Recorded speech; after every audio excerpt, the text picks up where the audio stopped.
Bab 1. Pelajaran 1. Orang kaya tidak bekerja untuk uang. Orang miskin dan kelas menengah bekerja untuk uang. Orang kaya membuat uang bekerja bagi mereka. Yah, bisakah ayah memberitahuku cara menjadi kaya? Ayah meletakkan koran malam. Mengapa kau ingin kaya, nak? Karena hari ini Ibu Jimmy datang ke sekolah dan mengendarai Cadillac baru, dan mereka akan pergi ke villa di pantai pada akhir pekan. Jimmy mengajak 3 temannya, tapi aku dan Mike tidak diajak. Mereka berkata kami tidak diajak karena kami miskin. Mereka berkata begitu? Tanya ayah saya tak percaya. Iya, mereka berkata begitu. Jawab saya dengan perasaan terluka. Ayah saya menggeleng-geleng, membetulkan kacamatanya, dan melanjutkan membaca koran. Saya berdiri menantikan jawaban. Kala itu 1956, saya berumur 9 tahun. Karena nasib, saya masuk ke sekolah negeri tempat orang-orang kaya menyekolahkan anak mereka. Penghasilan utama kota kami berasal dari perkebunan tebu. Manajer perkebunan dan orang-orang penting lainnya seperti dokter, pemilik bisnis, dan bankir menyekolahkan anak mereka di sekolah dasar ini. Setelah kelas 6, anak-anak mereka biasanya dimasukkan ke sekolah swasta. Karena keluarga kami tinggal di satu sisi jalan, saya bersekolah di sekolah itu. Seandainya tinggal di sisi lain jalan, saya bersekolah di sekolah yang berbeda dengan anak-anak dari keluarga yang lebih menyerupai keluarga saya. Setelah kelas 6, saya dan anak-anak itu akan melanjutkan ke SMP dan SMA negeri. Tidak ada sekolah swasta untuk mereka atau saya. Akhirnya, ayah saya menurunkan koran. Saya bisa melihat dia berpikir keras. Begini, nak, katanya perlahan. Kalau ingin kaya, kau harus belajar mencetak uang. Bagaimana aku bisa mencetak uang? Tanya saya. Ya, gunakan otakmu, nak, katanya sambil tersenyum. Bahkan waktu itu pun saya tahu perkataannya itu sebenarnya berarti hanya itu yang bisa ayah katakan padamu. Atau ayah tidak tahu jawabannya. Jadi jangan membuat ayah malu. Membentuk kemitraan. Keesokan paginya saya memberitahu sahabat saya Mike apa yang dikatakan ayah saya. Hanya saya dan Mike anak miskin di sekolah itu. Mike juga menjadi murid sekolah itu karena nasib. Seseorang menentukan garis batas wilayah sekolah dan kami terpaksa masuk ke sekolah anak kaya. Sesungguhnya kami tidak benar-benar miskin, tapi kami merasa miskin karena semua anak laki-laki lain punya sarung tangan bisbol baru, sepeda baru, pokoknya semua barang baru. Ibu dan ayah memenuhi kebutuhan dasar kami, seperti makanan, tempat tinggal, dan pakaian. Akan tetapi hanya itu yang mereka penuhi. Ayah saya biasa berkata, kalau kau menginginkan sesuatu, bekerjalah untuk mendapatkannya. Kami menginginkan banyak hal, tapi tak banyak pekerjaan yang tersedia bagi anak usia 9 tahun. Jadi, apa yang harus kita lakukan untuk menghasilkan uang? Tanya Mike. Aku tidak tahu, kata saya. Tapi, maukah kau menjadi mitraku? Dia dia setuju. Jadi, pada Sabtu pagi itu, Mike menjadi mitra bisnis pertama saya. Kami menghabiskan pagi itu mencari ide untuk menghasilkan uang. Kadang kami membicarakan anak-anak keren yang sedang bersenang-senang di villa pantai Jimmy. Agak menyakitkan, tapi itu bagus karena memberi kami inspirasi untuk terus memikirkan cara menghasilkan uang. Akhirnya siang itu kami mendapat gagasan. Gagasan itu didapat Mike dari buku sains yang dibacanya. Kami berjabat tangan dengan penuh semangat dan kemitraan kami sekarang punya bisnis. Selama beberapa minggu selanjutnya, saya dan Mike mendatangi rumah tetangga, mengetuk pintu, dan bertanya apakah mereka berkenan menyisihkan tub pasta gigi untuk kami. Meskipun keheranan, sebagian besar orang dewasa mengabulkannya sambil tersenyum. Sebagian bertanya apa yang akan kami lakukan. Yang kami jawab, kami tidak bisa memberitahu Anda, ini rahasia bisnis. Seiring minggu demi minggu berlalu, ibu saya semakin bertanya-tanya. Kami memilih tempat di samping mesin cucinya untuk menimbun bahan baku tersebut. Dalam kardus coklat yang pernah digunakan untuk menyimpan botol saus tomat, tumpukan tup pasta gigi bekas itu mulai bertambah tinggi. Akhirnya ibu saya mengambil tindakan tegas. Pemandangan tumpukan tup pasta gigi bekas yang kami kumpulkan dari para tetangga yang berantakan dan kacau itu telah mengusiknya. "Apa yang kalian lakukan?" tanyanya. Ibu tidak mau dengar lagi bahwa ini rahasia bisnis. Lakukan sesuatu dengan kekacauan ini atau ibu akan membuangnya. Saya dan Mike berdalih dan memohon, menjelaskan bahwa tak lama lagi kami akan memiliki cukup banyak bahan baku, lalu kami akan mulai berproduksi.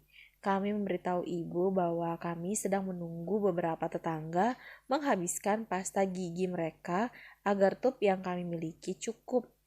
Ibu memberi kami perpanjangan waktu 1 minggu. Waktu produksi dipercepat dan tekanan pun dimulai.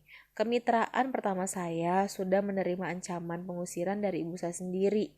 Menjadi tugas Mike untuk memberitahu para tetangga agar mempercepat pemakaian pasta gigi dengan mengatakan bahwa dokter gigi mereka ingin mereka lebih sering menggosok gigi.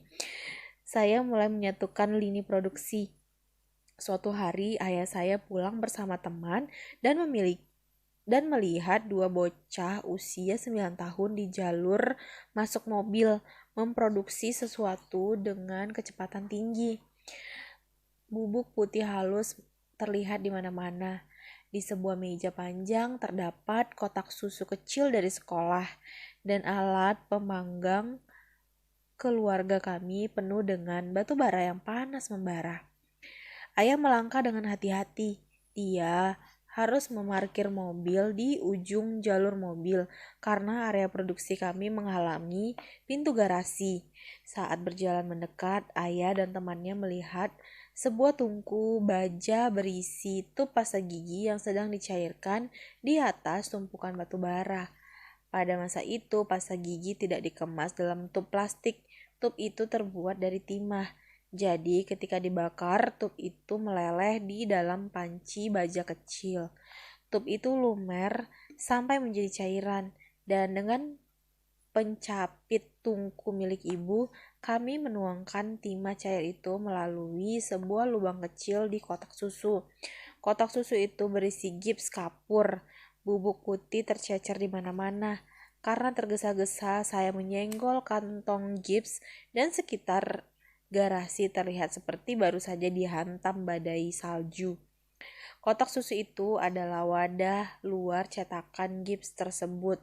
Ayah dan temannya mengamati bahwa ketika kami dengan hati-hati menuangkan timah cair itu melalui lubang kecil di atas gips kapur berbentuk kubus. "Hati-hati," kata ayah saya. Saya mengangguk tanpa mengangkat wajah.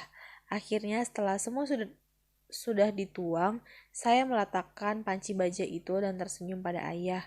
"Kalian sedang apa?" tanyanya dengan senyum waspada.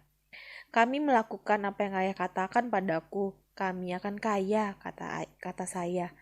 "Iya," sahut Mike sambil menyeringai dan mengangguk. "Kami rekanan bisnis." "Apa yang ada di dalam cetakan gips itu?" tanya ayah saya. "Lihat saja," kata saya. "Hasilnya pasti bagus." Dengan palu kecil saya mengetuk-ngetuk segel yang membagi dua cetakan itu. Dengan hati-hati saya menarik cetakan gips bagian atas dan sekeping koin timah jatuh. "Astaga," seru ayah saya. "Kalian mencetak uang koin dari timah?" "Betul," kata Mike. "Kami melakukan apa yang Bapak katakan kepada kami. Kami mencetak uang." Teman ayah berpaling dan tertawa terbahak-bahak. Ayah saya tersenyum sambil menggeleng-geleng. Selain api dan sekotak tup pasta gigi bekas, di depannya berdiri dua bocah laki-laki yang terselubung debu putih dan menyeringai lebar. Dia meminta kami meletakkan semuanya di tanah dan duduk bersamanya di tangga depan rumah. Sambil tersenyum secara halus, dia menjelaskan arti kata pemalsuan. "Impian kami hancur." "Maksud Bapak ini ilegal?" tanya Mike dengan suara bergetar. "Biarkan saja mereka melakukannya," kata teman ayah saya. Mereka mungkin sedang mengasah bakat alami mereka. Ayah membelalak kepadanya. Ya, ini ilegal, kata ayah saya lembut. Tapi kalian telah memperlihatkan kreativitas yang besar dan pikiran yang orisinal. Teruslah berusaha. Ayah sangat bangga pada kalian. Dengan kecewa saya dan Mike duduk diam selama sekitar 20 menit sebelum mulai membersihkan kekacauan yang kami timbulkan.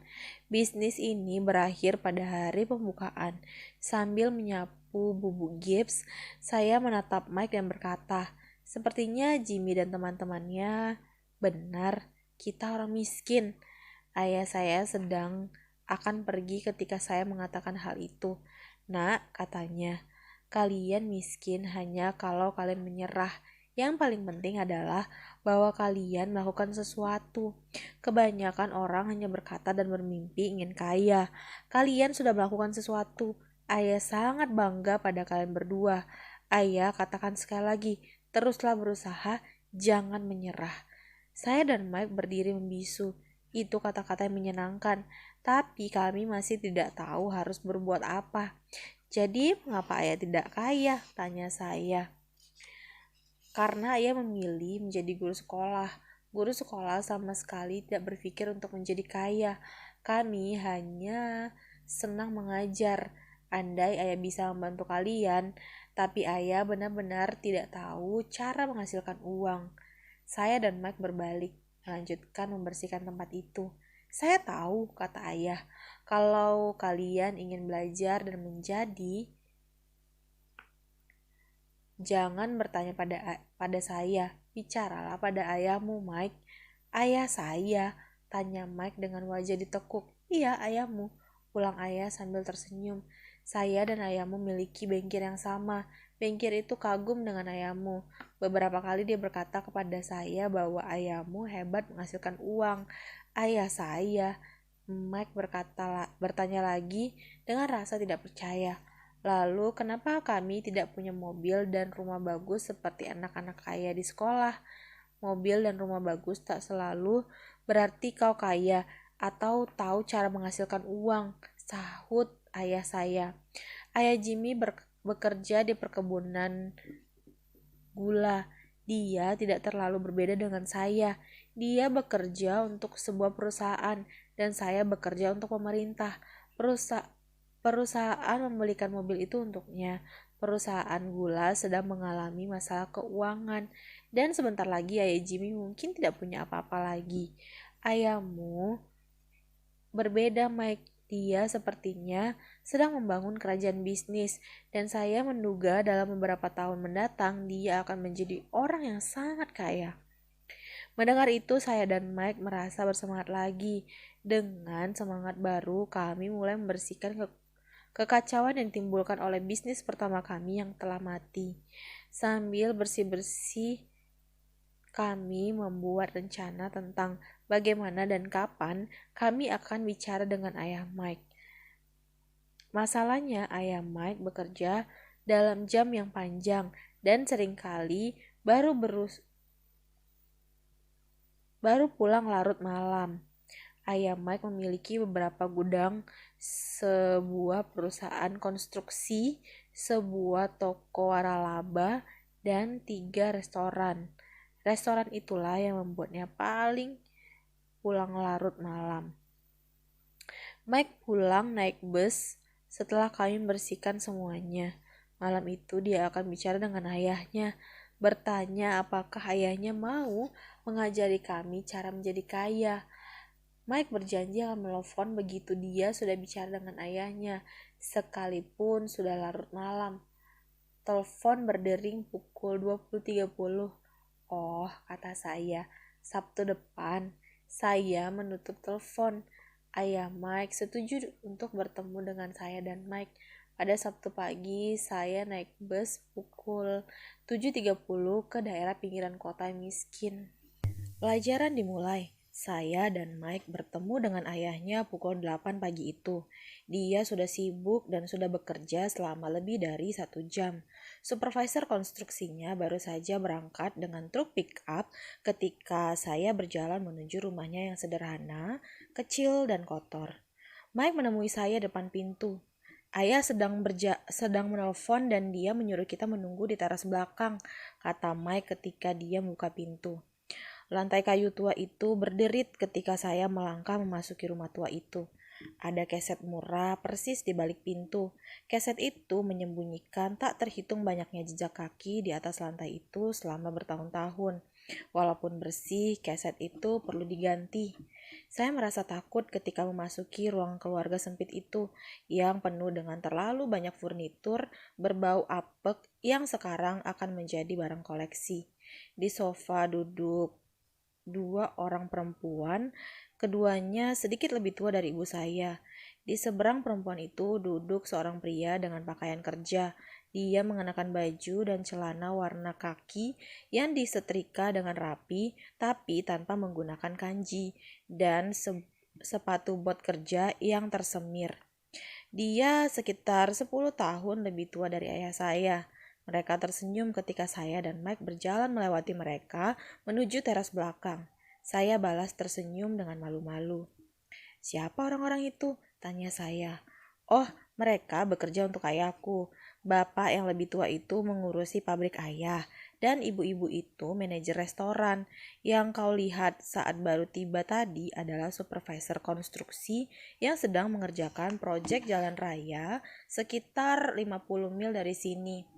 Supervisor yang lain yang sedang membangun jalan di perumahan sudah pergi sebelum kau tiba." "Apakah setiap hari seperti ini?" "Tidak selalu, tapi cukup sering," kata Mike sambil tersenyum dan menarik kursi untuk duduk di samping saya. Aku bertanya kepada ayah, apakah dia mau mengajari kita cara menghasilkan uang, kata Mike. "Oh, dan apa yang ayahmu katakan?" tanya saya dengan rasa ingin tahu campur waspada. Ya, awalnya ekspresi wajahnya aneh. Lalu ayah berkata akan memberi kita penawaran. "Oh," kata saya sambil menggoyang-goyangkan kursi ke tembok di belakang. Saya duduk sambil menaikkan kedua kaki di kursi. Mike melakukan hal yang sama. "Kau tahu apa penawarannya?" tanya saya. "Tidak, tapi sebentar lagi kita akan tahu." Tiba-tiba ayah Mike membuka pintu teras. Saya dan Mike langsung meloncat berdiri, bukan karena rasa hormat, tapi karena kaget. "Siap anak-anak?" tanya ayah Mike sambil menarik kursi untuk duduk bersama kami.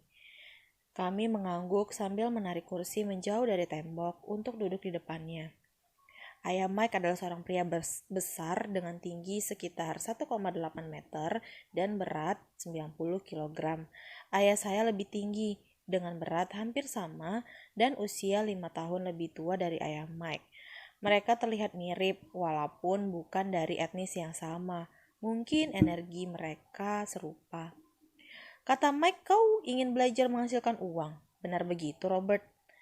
Saya mengangguk cepat, tapi dengan sedikit terintimidasi. Dia mempunyai banyak kekuatan di balik kata-kata dan senyumnya. "Oke, begini tawaran saya. Saya akan mengajari kalian, tapi saya tidak akan melakukannya seperti di sekolah. Kalian bekerja untuk saya mengajari kalian.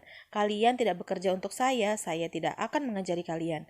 Saya bisa mengajari kalian lebih cepat jika kalian bekerja, dan saya membuang waktu saya jika kalian hanya mau duduk dan mendengarkan seperti di sekolah." Itu tawaran saya, ambil atau lepas. Boleh saya bertanya dulu?" tanya saya. "Tidak, ambil atau lepas.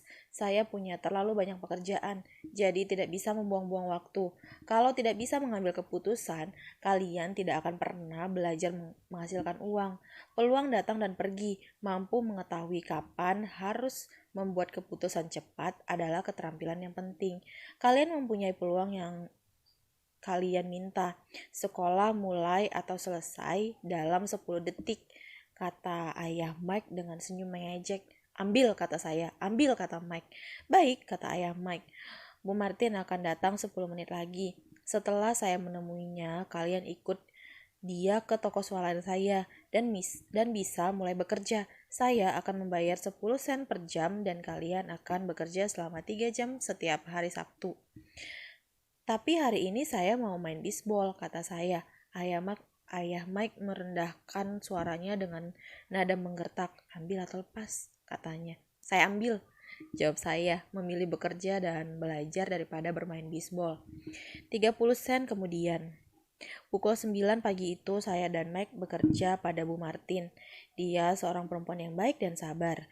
Dia selalu berkata, saya dan Mike mengingatkannya akan dua putranya yang sudah dewasa.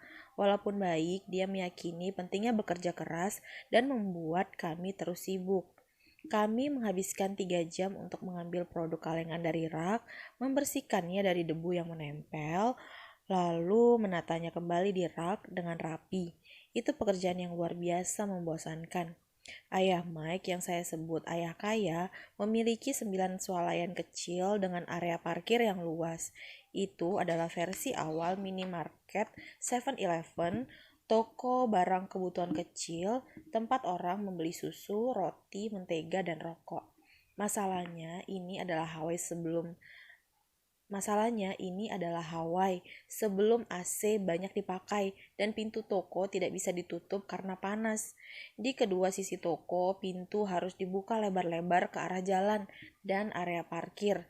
Setiap kali mobil melintas atau menuju tempat parkir, debu berterbangan dan masuk ke toko.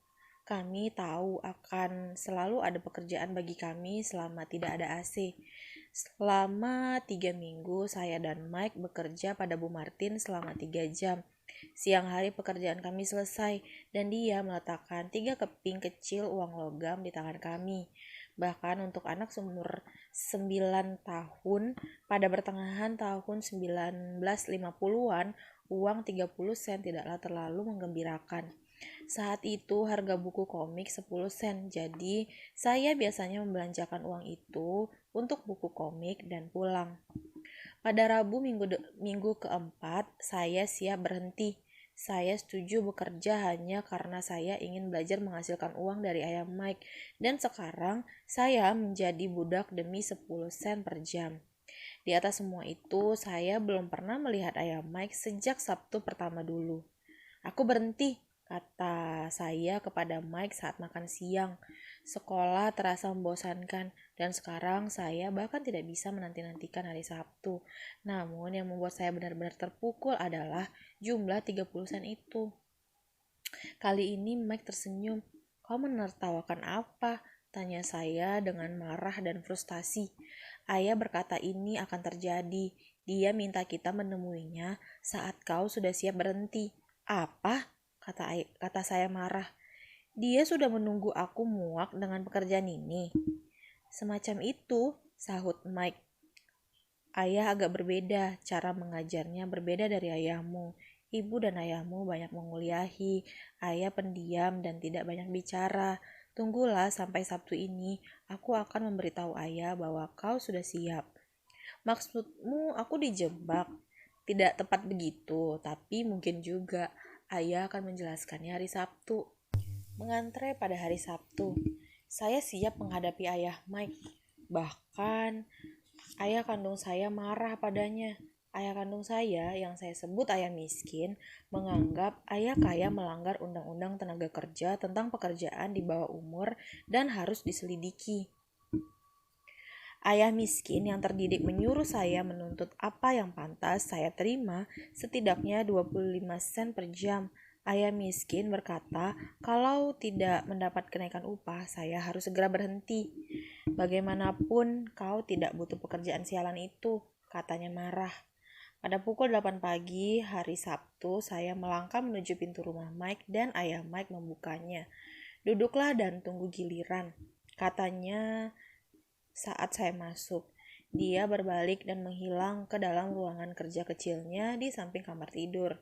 Saya melihat ke sekeliling ruangan dan tidak melihat Mike dimanapun. Saya merasa canggung dan dengan hati-hati duduk di sebelah dua perempuan yang saya lihat 4 minggu sebelumnya. Mereka tersenyum dan beringsut memberi tempat untuk saya.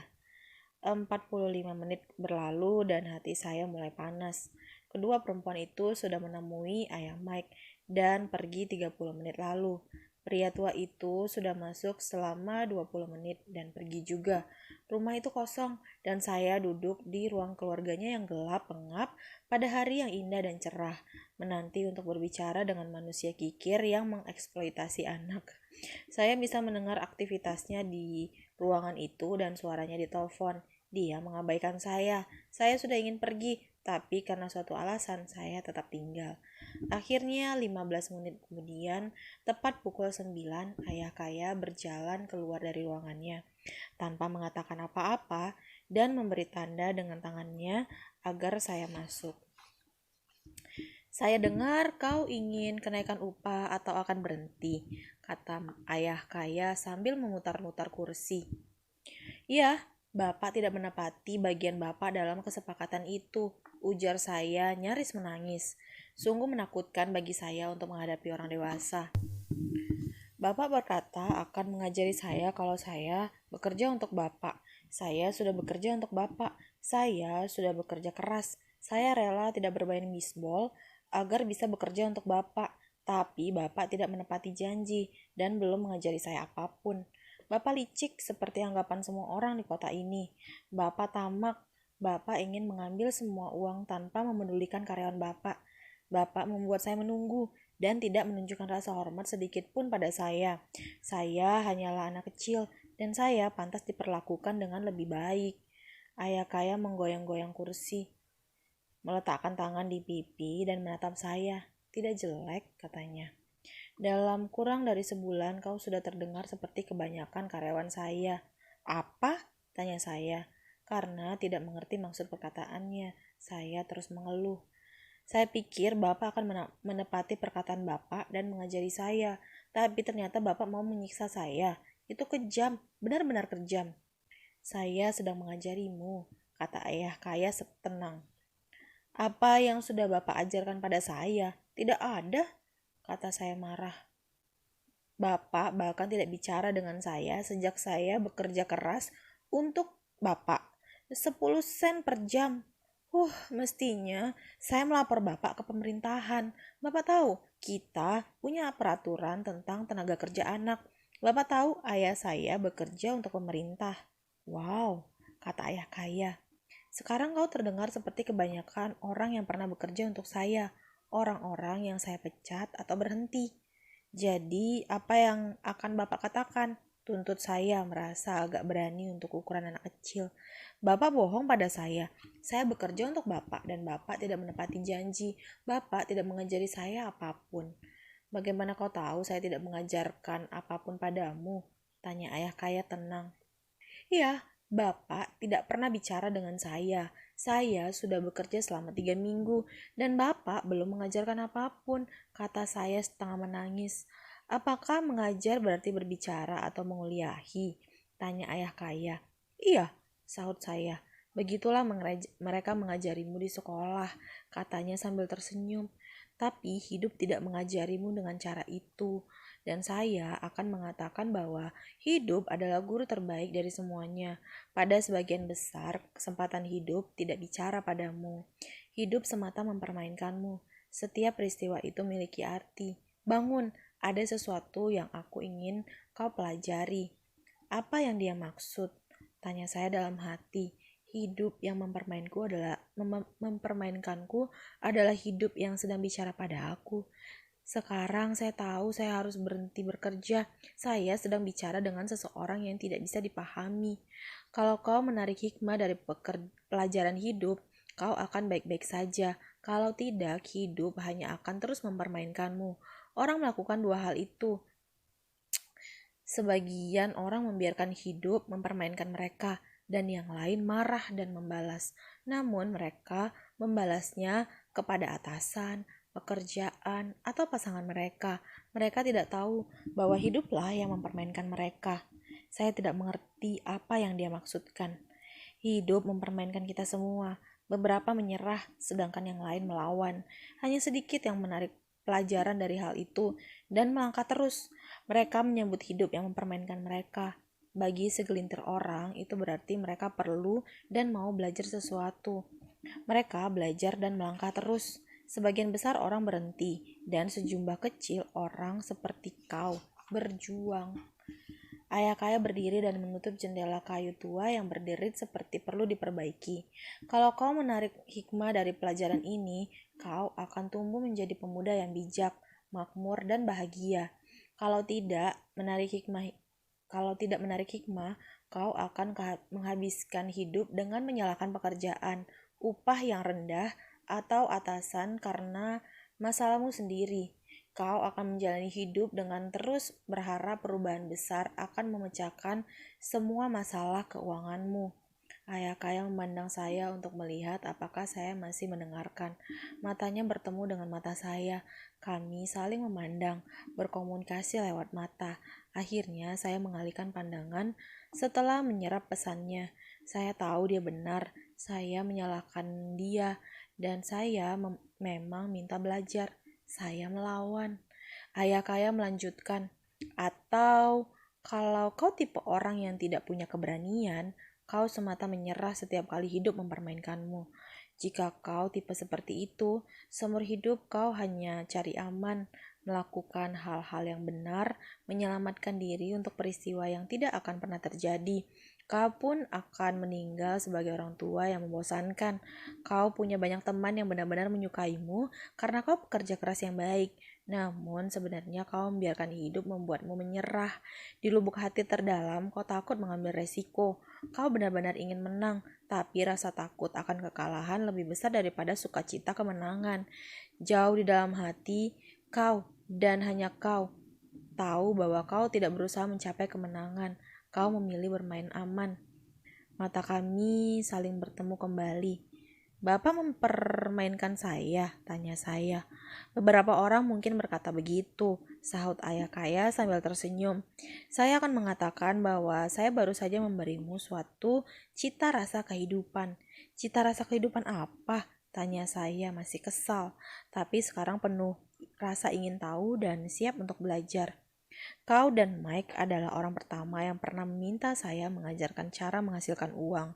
Saya punya lebih dari 150 karyawan dan tak seorang pun dari mereka yang pernah bertanya apa yang saya ketahui tentang uang.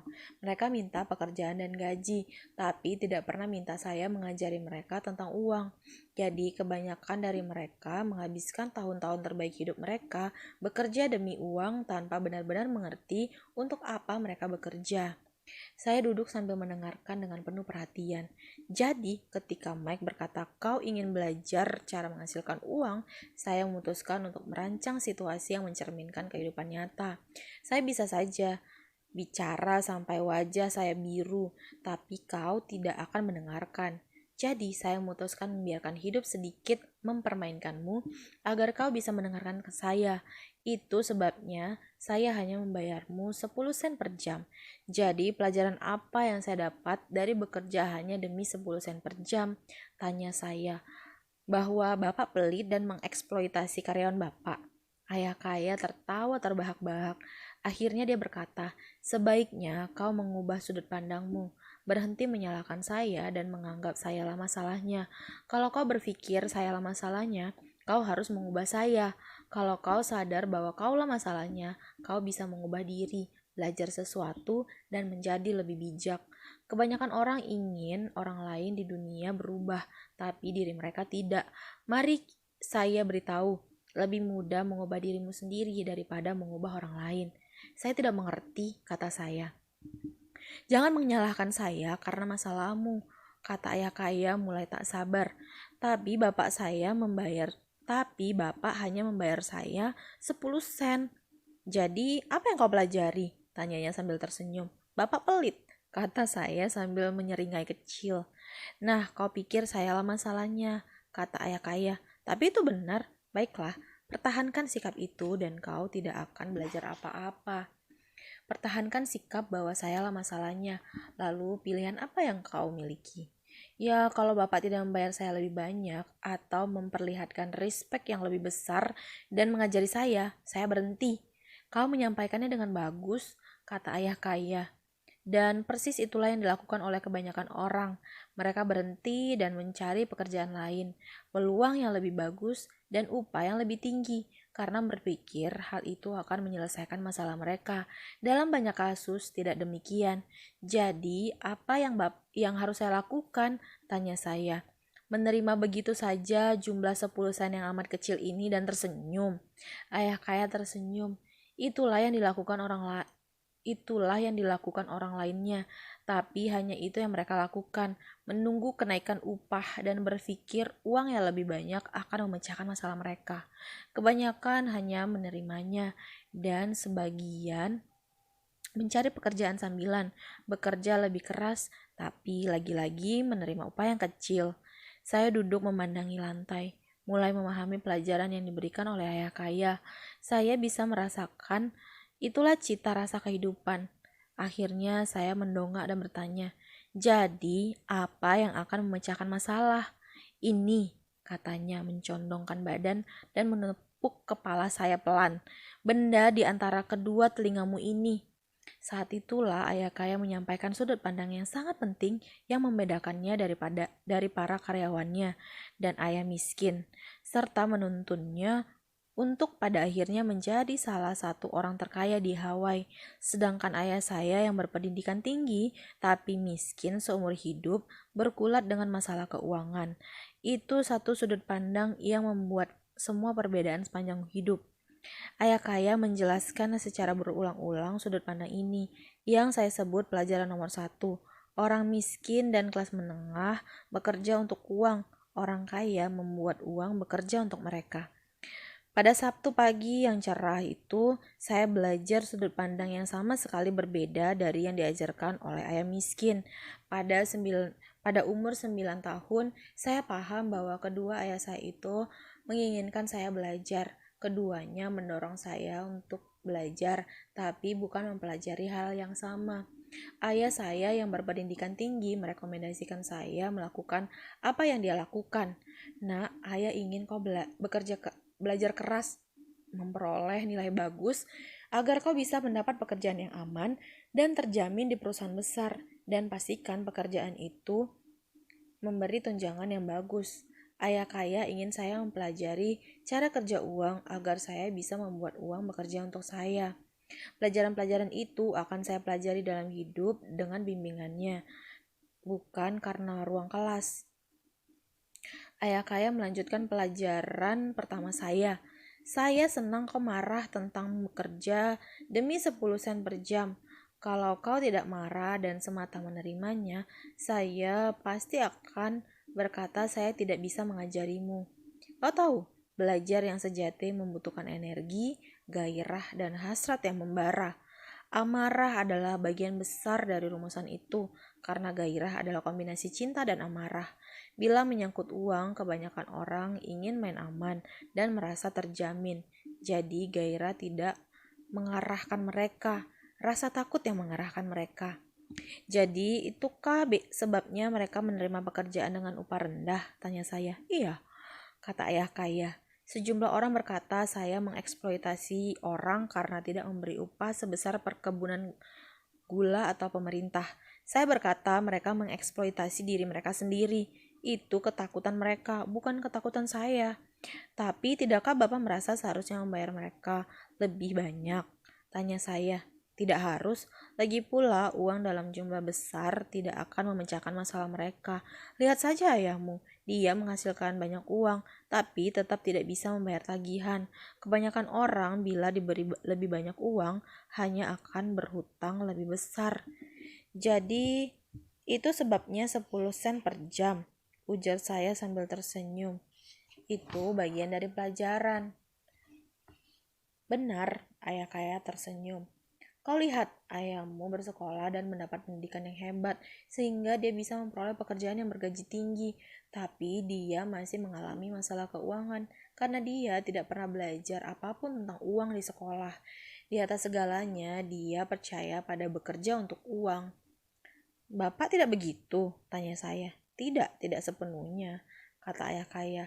Kalau kau mau belajar bekerja untuk uang, teruslah bersekolah. Itu tempat yang bagus untuk melakukannya. Tapi kalau kau ingin belajar membuat uang bekerja untukmu, saya akan mengajarimu.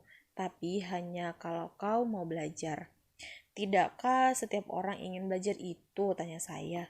Tidak, kata ayah kaya.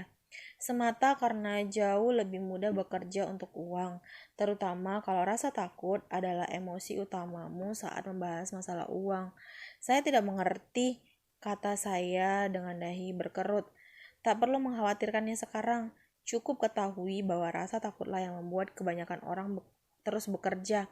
Takut tidak bisa membayar tagihan, takut dipecat, takut tidak punya cukup uang, dan takut untuk memulai kembali. Itulah harga dari mempelajari suatu profesi atau perdagangan, lalu bekerja untuk uang. Kebanyakan orang menjadi budak uang, lalu marah pada atasan mereka. Belajar membuat uang bekerja untuk kita adalah cara belajar yang sama sekali berbeda. Tanya saya. Benar sekali, jawab ayah kaya. Benar sekali. Kami duduk diam pada Sabtu pagi yang indah di Hawaii. Teman-teman saya baru memulai pertandingan bisbol liga kecil. Tapi karena satu alasan, saya sekarang bersyukur telah memutuskan untuk bekerja demi 10 sen per jam. Saya merasa baru saja mempelajari sesuatu yang tidak akan dipelajari teman-teman saya di sekolah. Siap belajar? Tanya ayah kaya. Sangat siap, jawab saya sambil menyeringai. Saya menepati janji saya telah mengajarimu dari jauh, kata ayah kaya. Pada umur 9 tahun kau telah mencicipi seperti apa rasanya bekerja untuk uang. Kalikan saja bulan terakhir itu dengan 50 tahun, maka kau akan mendapat gambaran tentang apa yang dilakukan kebanyakan orang dalam hidup. Saya tidak mengerti, kata saya. Bagaimana perasaanmu ketika menunggu untuk menemui saya saat akan dipekerjakan dan saat minta upah lebih besar? Takut, kata saya. Kalau kau memilih bekerja untuk uang, seperti itulah hidupmu nantinya, kata ayah kaya. Dan bagaimana perasaanmu ketika Bu Martin meletakkan 3 keping uang di tanganmu untuk kerja selama 3 jam? Saya merasa sepertinya itu tidak cukup. Rasanya seperti tak ada artinya. Saya kecewa, kata saya. Dan begitulah perasaan kebanyakan karyawan ketika melihat slip gaji, terutama setelah dipotong semua pajak dan potongan lain. Setidaknya kau mendapatkan 100%. Maksud Bapak, kebanyakan karyawan tidak mendapatkan seluruh upah mereka? Tanya saya heran. Tidak, kata ayah kaya. Pemerintah selalu mengambil bagiannya terlebih dahulu. Bagaimana mereka melakukannya? Tanya saya. Pajak, kata ayah kaya. Kau dikenai pajak ketika mendapat penghasilan. Kau dikenai pajak ketika membelanjakan uang. Kau dikenai pajak ketika menabung. Bahkan kau dikenai pajak ketika kau meninggal. Mengapa orang membiarkan pemerintah melakukan hal itu pada mereka? Orang kaya tidak, kata ayah kaya sambil tersenyum. Orang miskin dan kelas menengah begitu. Saya berani bertaruh penghasilan saya lebih besar daripada ayahmu, tapi dia membayar pajak lebih besar. Bagaimana bisa? Tanya saya. Dengan usia saya saat itu, hal itu tidak masuk akal bagi saya.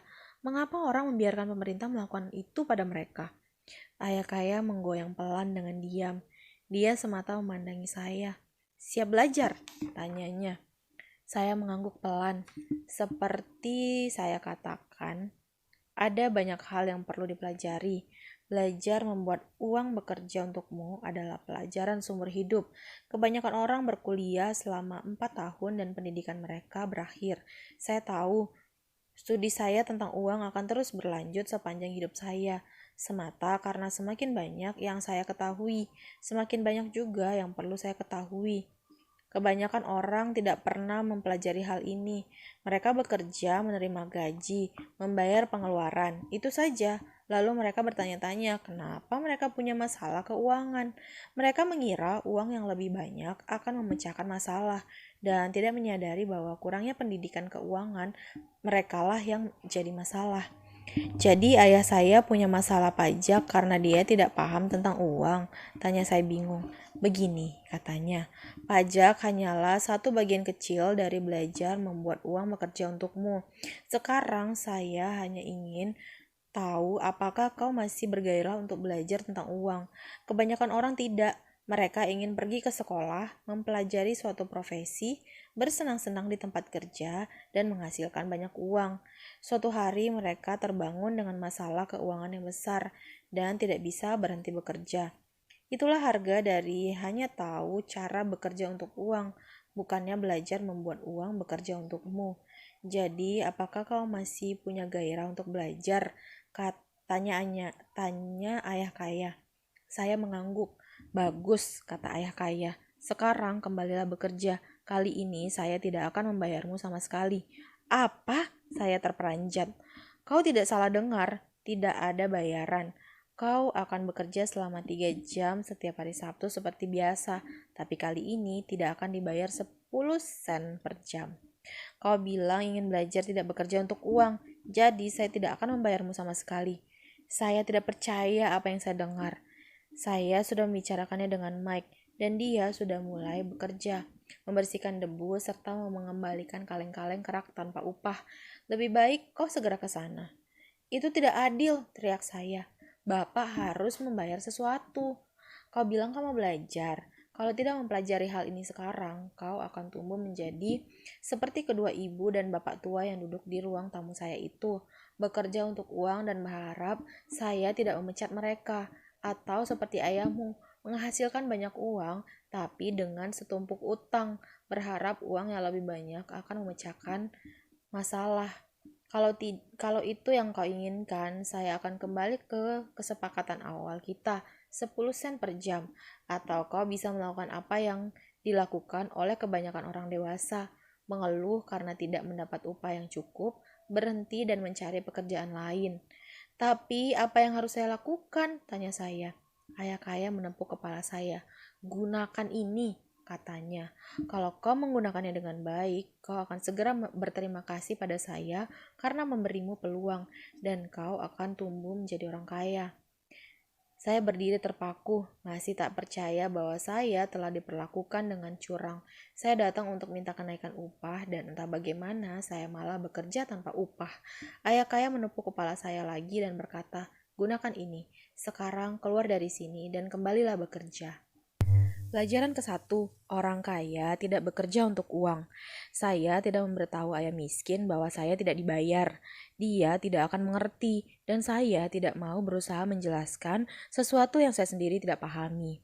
Selama 3 minggu berikutnya, saya dan Mike bekerja selama 3 jam setiap hari Sabtu tanpa dibayar. Pekerjaan itu tidak mengganggu saya, dan rutinitas itu semakin mudah. Tapi yang mengganggu saya adalah hilangnya kesempatan bermain bisbol dan saya tidak mampu membeli buku komik. Ayah kaya mampir pada siang minggu ketiga.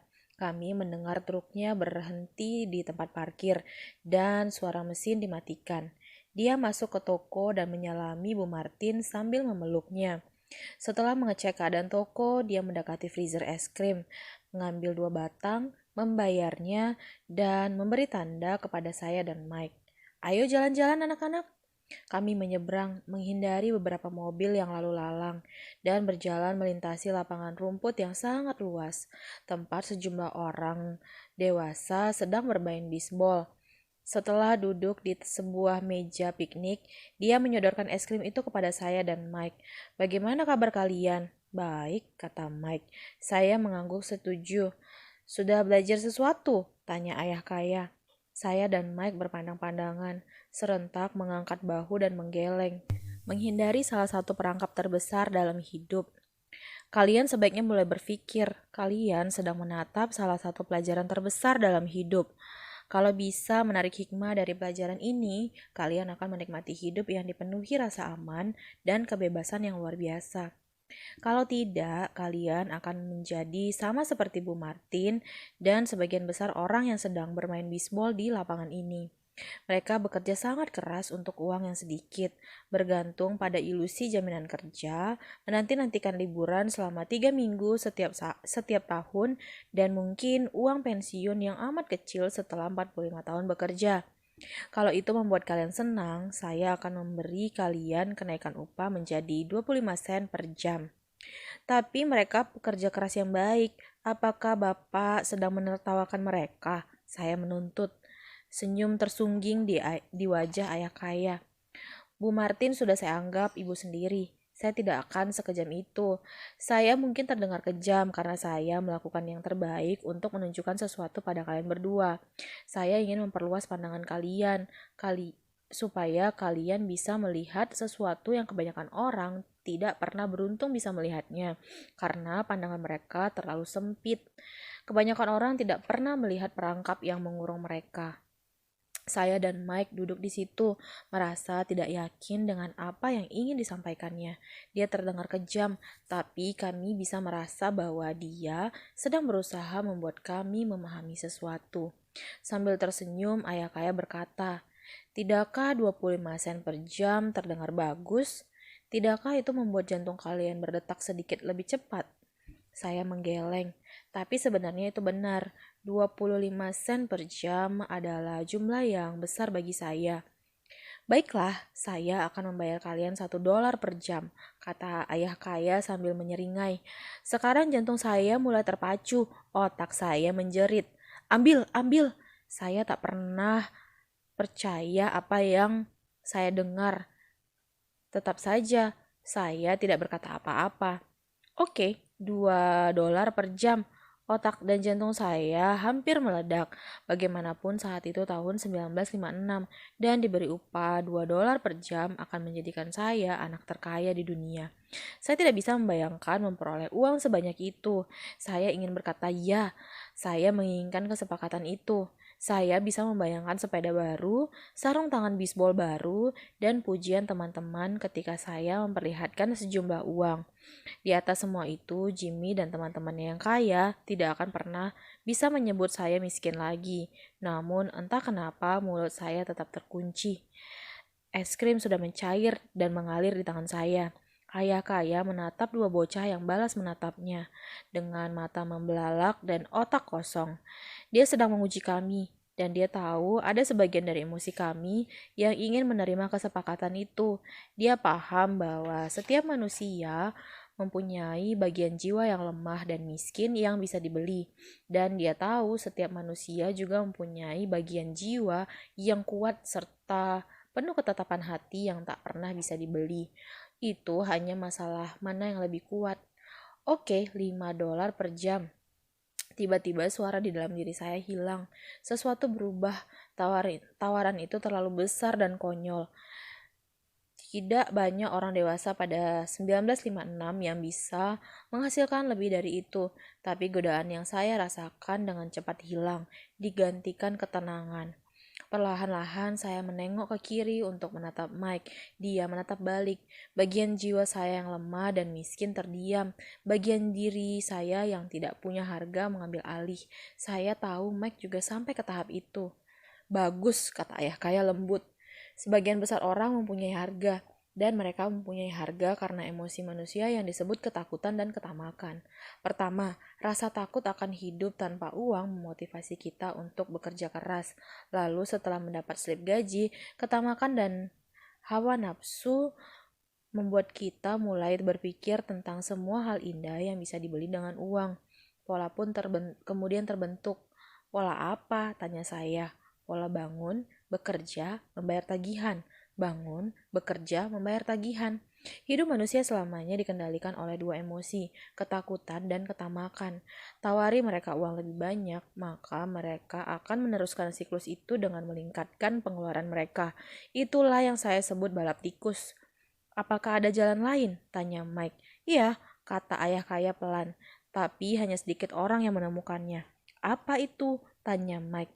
"Itulah yang saya harap akan kalian temukan ketika kalian bekerja dan belajar bersama saya.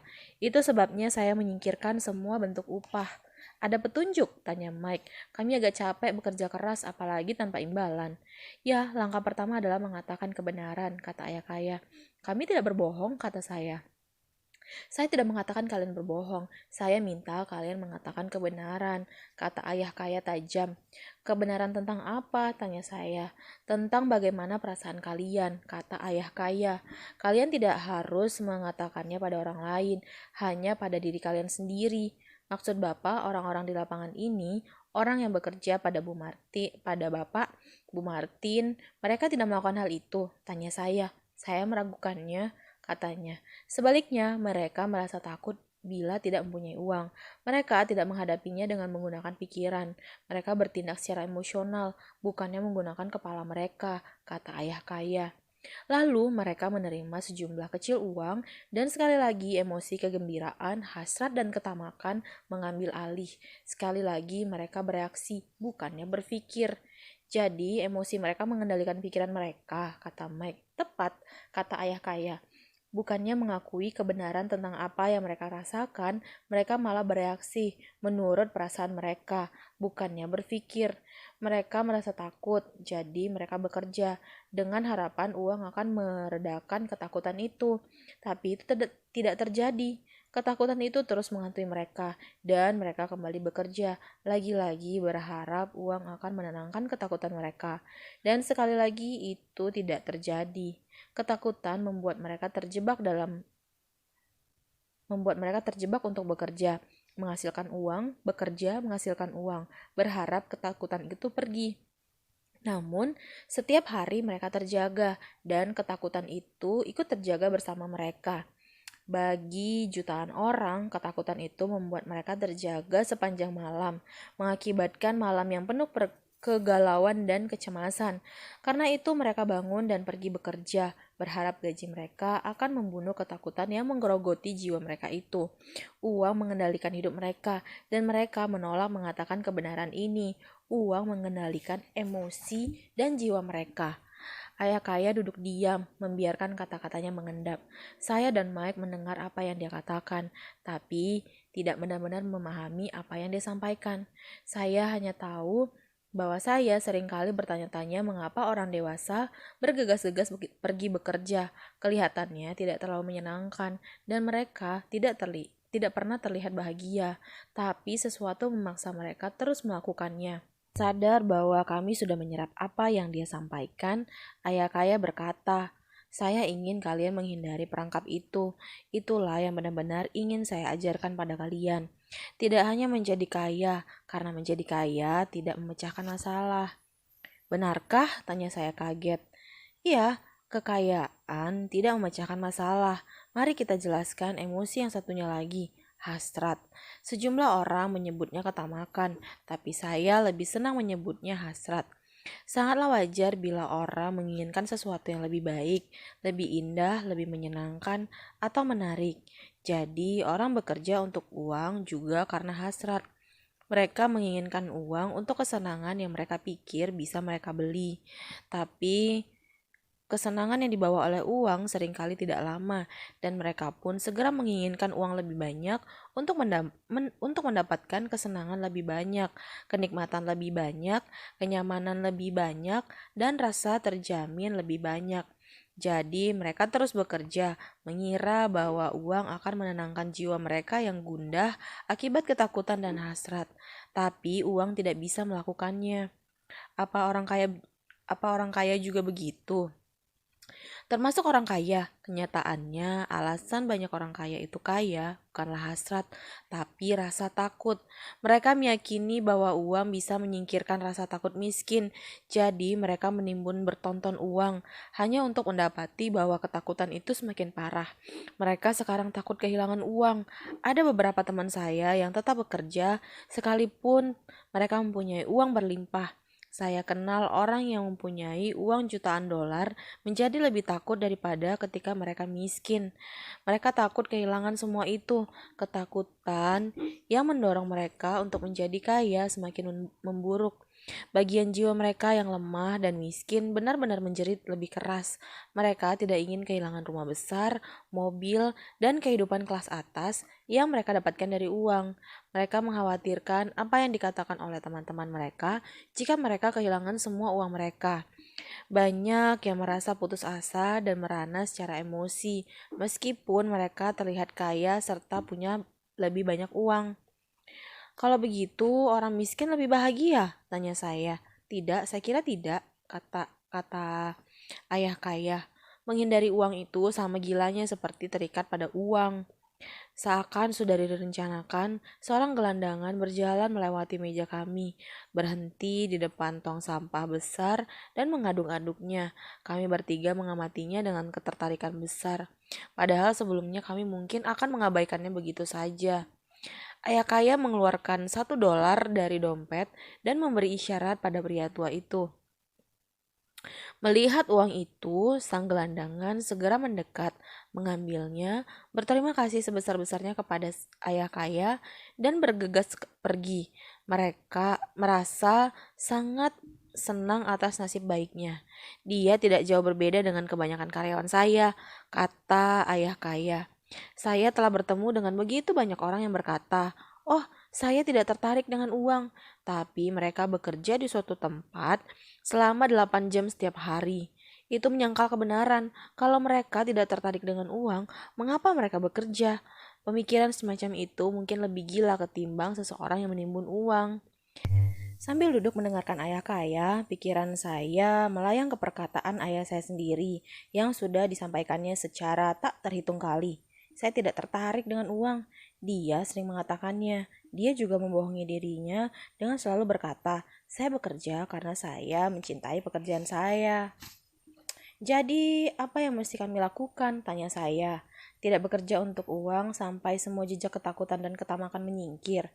Tidak, itu akan membuang-buang waktu, kata ayah kaya. Emosi adalah hal yang menjadikan kita manusiawi. Kata emosi berarti energi dalam mosi atau gerakan. Bersikaplah jujur tentang emosimu dan gunakan emosi serta pikiranmu untuk kepentinganmu, bukan untuk melawan dirimu. Wah, seru Mike. Jangan mengkhawatirkan apa yang baru saja saya katakan. Itu akan terasa lebih masuk akal beberapa tahun lagi. Cukup jadilah pengamat atas emosimu. Jangan bereaksi. Kebanyakan orang tidak tahu bahwa emosi mereka lah yang berpikir. Emosi kalian adalah emosi kalian, tapi kalian harus belajar berpikir sendiri. Bapak bisa memberi contoh? Tanya saya. Tentu, jawab ayah kaya. Ketika seseorang berkata, saya perlu mendapatkan pekerjaan, lebih besar kemungkinannya emosi yang sedang berpikir. Rasa takut tidak mempunyai uang menghasilkan pikiran itu. Tapi orang butuh uang kalau ada tagihan yang harus dibayar. Kata saya, tentu saja, kata ayah kaya sambil tersenyum. Yang mau saya katakan adalah terlalu sering rasa takutlah yang melakukan pemikiran. Aku tidak mengerti, kata Mike. Contohnya begini, katanya. Kalau rasa takut tidak punya cukup uang timbul, bukannya segera mencari pekerjaan baru, mereka justru bertanya pada diri mereka sendiri, apakah suatu pekerjaan akan menjadi pemecahan terbaik untuk rasa takut ini dalam jangka panjang? Menurut saya, jawabannya tidak. Pekerjaan benar-benar hanya solusi jangka pendek untuk permasalahan jangka panjang. Tapi ayah saya selalu berkata, teruslah bersekolah dan raih nilai bagus supaya kau bisa mendapatkan pekerjaan yang aman dan terjamin. Kata saya bimbang. Ya, saya tahu dia mengatakan itu, kata ayah kaya sambil tersenyum. Kebanyakan orang menganjurkan itu, dan itu gagasan yang baik bagi kebanyakan orang.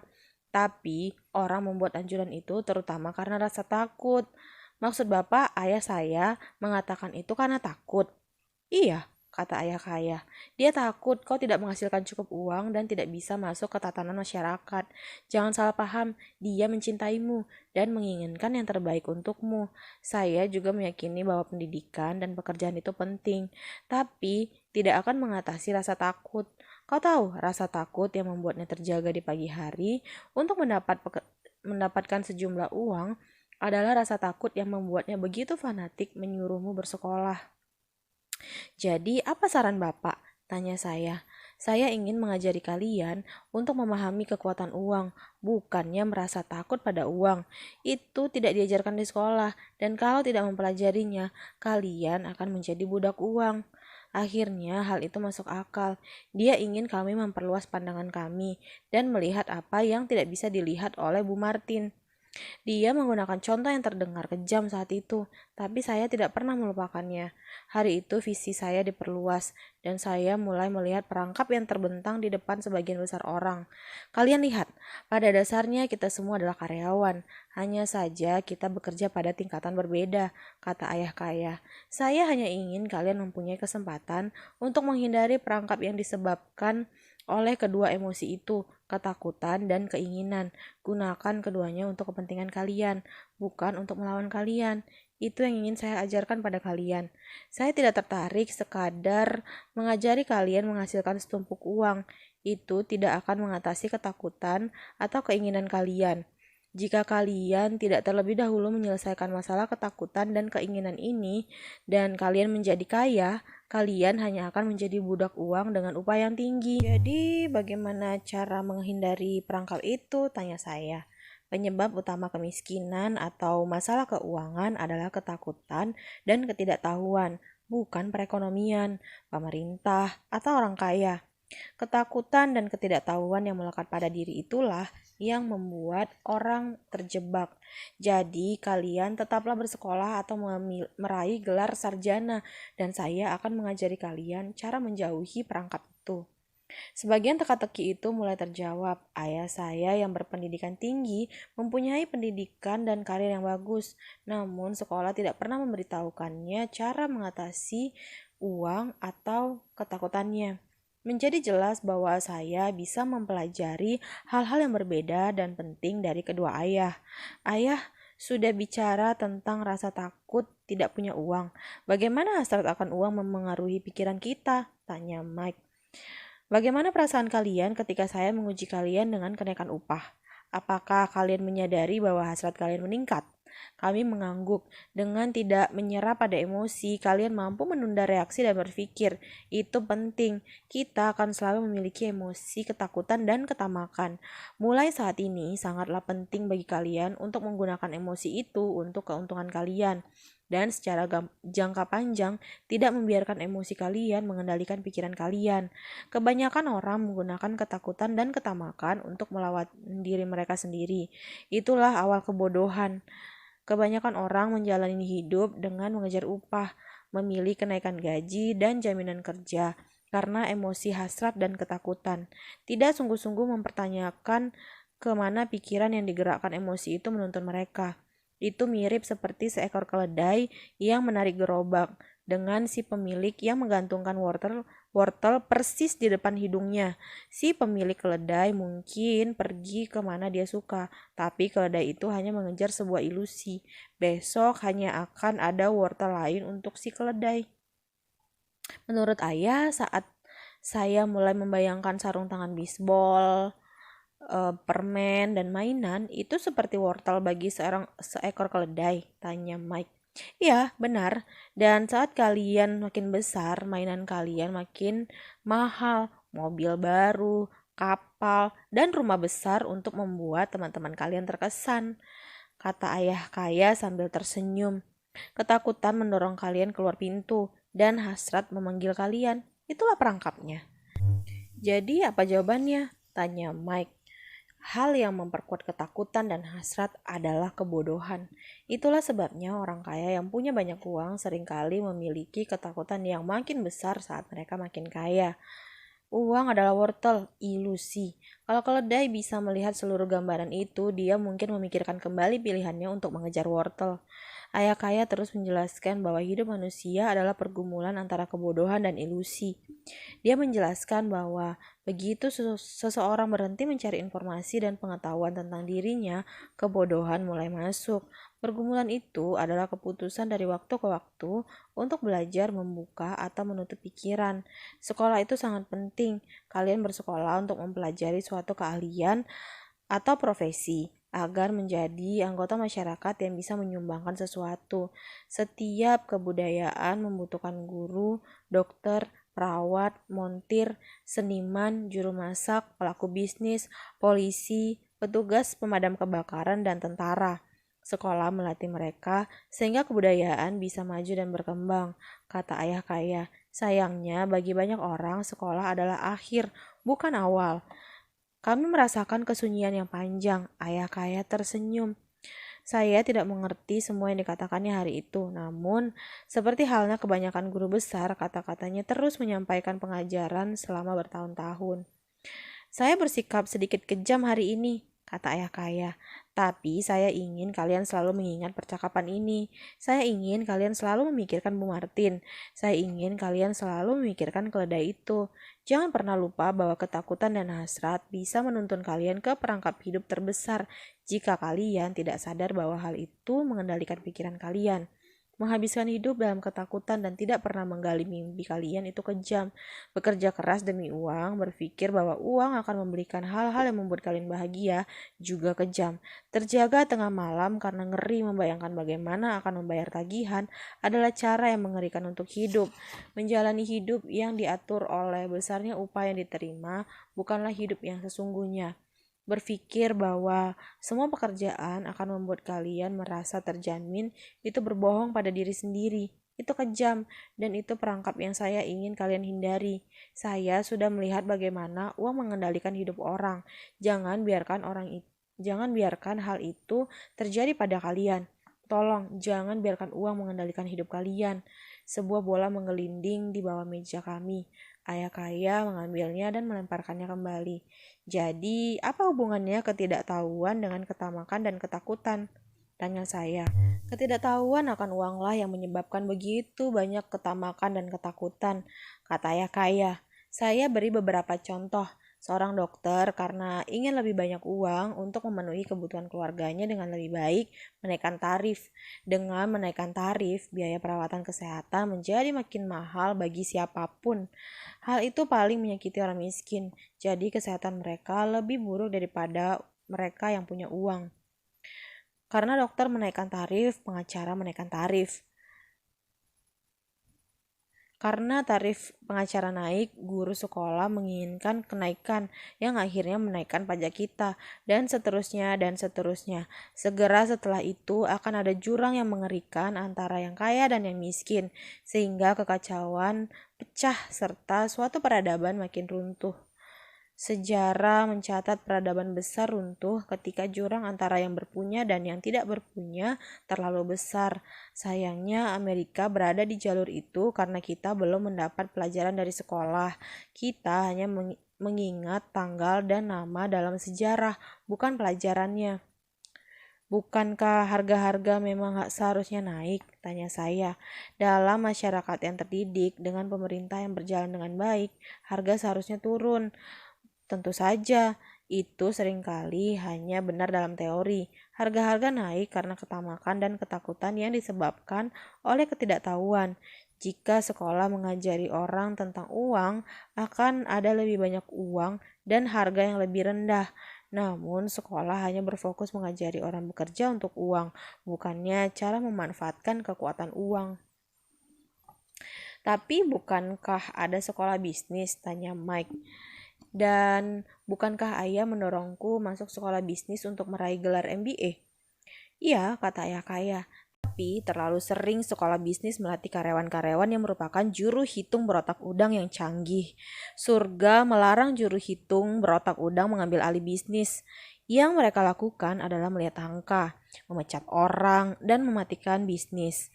Saya tahu itu karena saya mempekerjakan juru hitung berotak udang. Yang mereka pikirkan hanya mengurangi biaya dan menaikkan harga, yang menyebabkan lebih banyak masalah.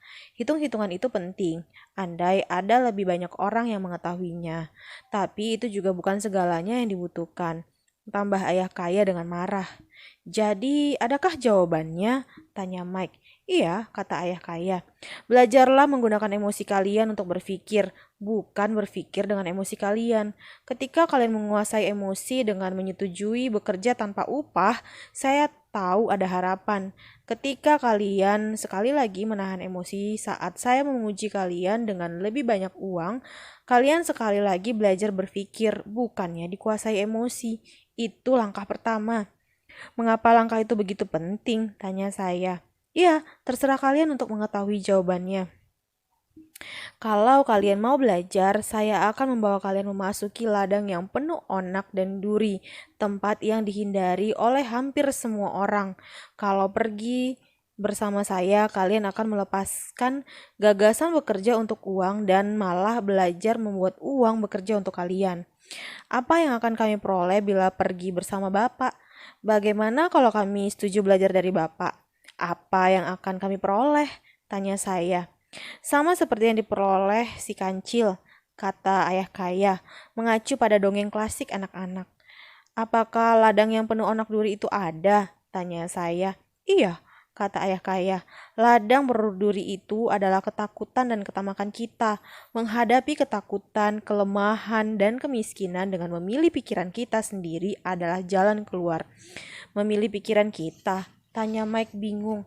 Iya, memilih apa yang kita pikirkan, bukannya bereaksi menurut emosi kita. Bukannya sekedar bangun dan pergi bekerja karena tidak punya uang untuk membayar tagihan itu membuat kalian takut.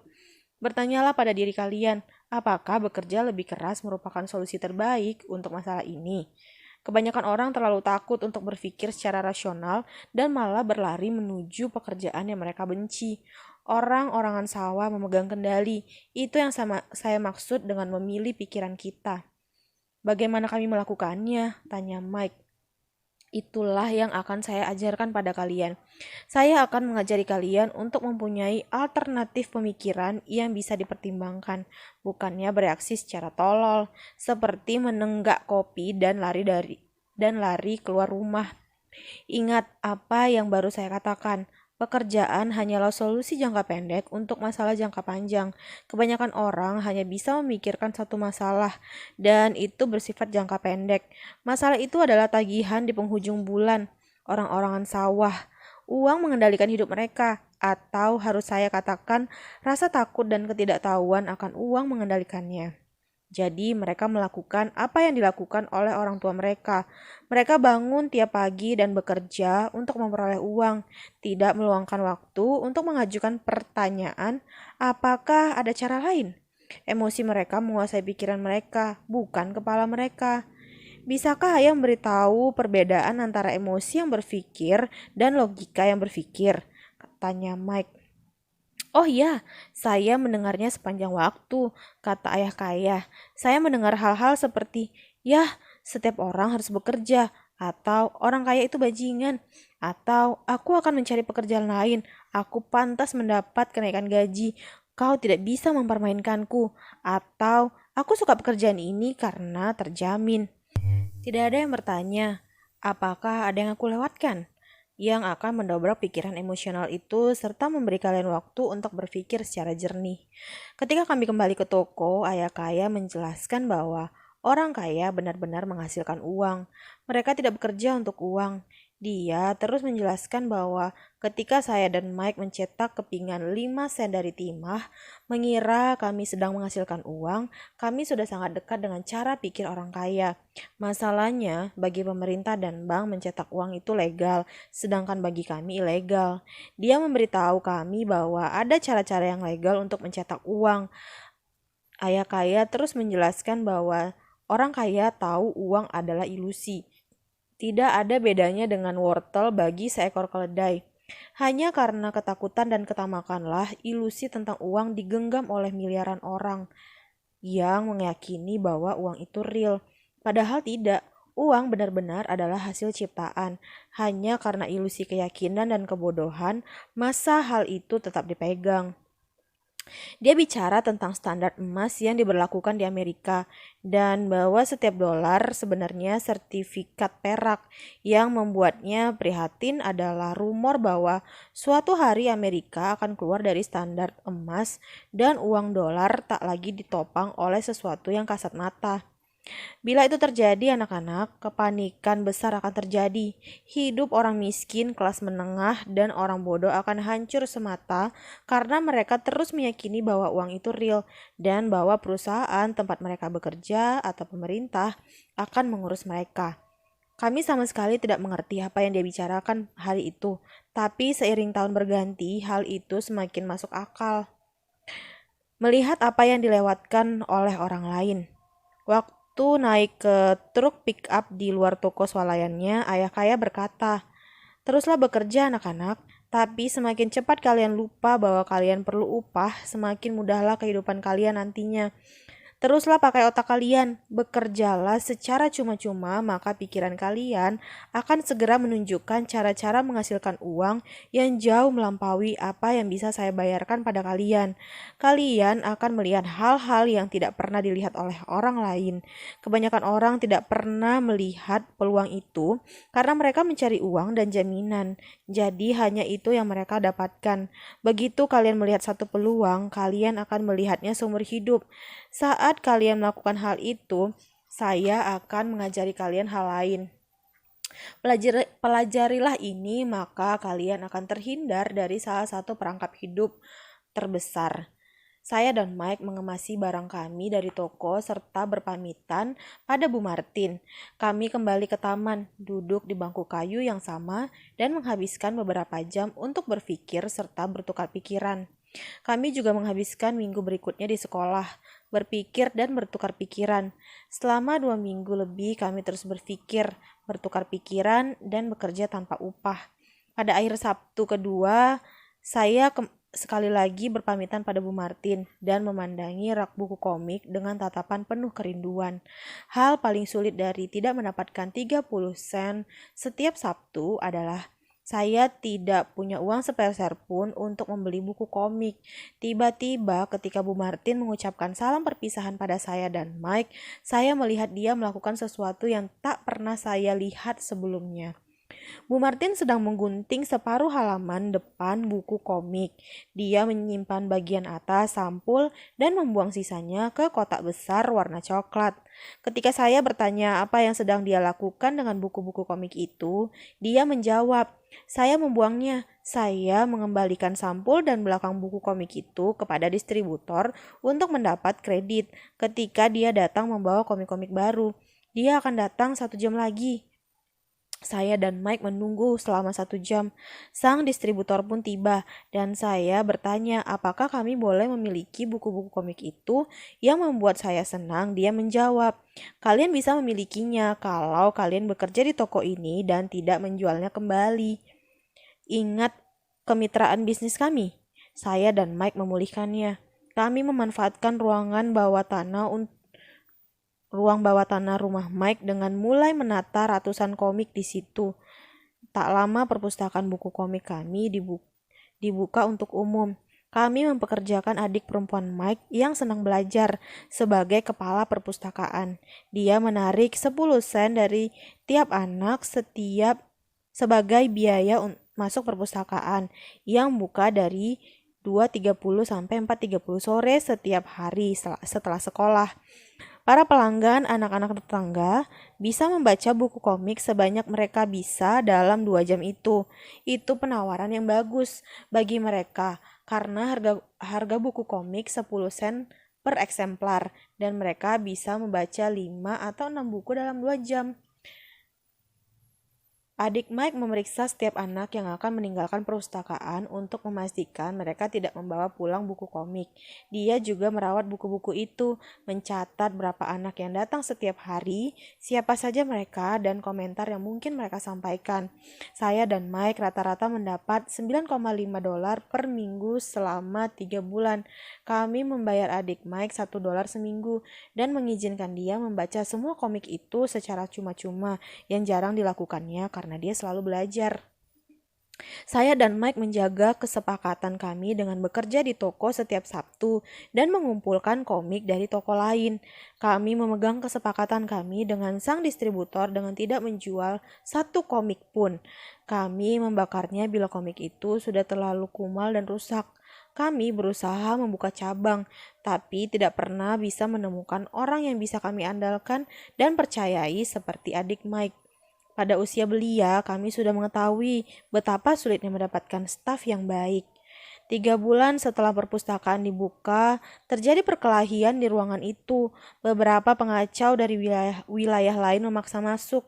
Ayah Mike menyarankan kami menutup usaha itu. Bisnis buku komik kami pun tutup, dan kami berhenti bekerja pada hari Sabtu di toko swalayan itu. Namun, ayah kaya senang karena ada hal-hal baru yang ingin diajarkannya kepada kami. Dia senang karena kami sudah mempelajari Pelajaran pertama kami dengan amat baik. Kami belajar membuat uang bekerja untuk kami. Dengan tidak dibayar atas kerja kami di toko, kami dipaksa menggunakan imajinasi untuk mengidentifikasi peluang untuk menghasilkan uang. Dengan memulai bisnis sendiri, perpustakaan buku komik, kami memegang kendali atas keuangan kami, tidak bergantung pada majikan. Bagian terbaik adalah bisnis kami menghasilkan uang untuk kami. Bahkan ketika kami tidak hadir secara fisik, uang kami bekerja untuk kami. Ayah kaya tidak membayar kami dengan uang, tapi memberi kami jauh lebih banyak.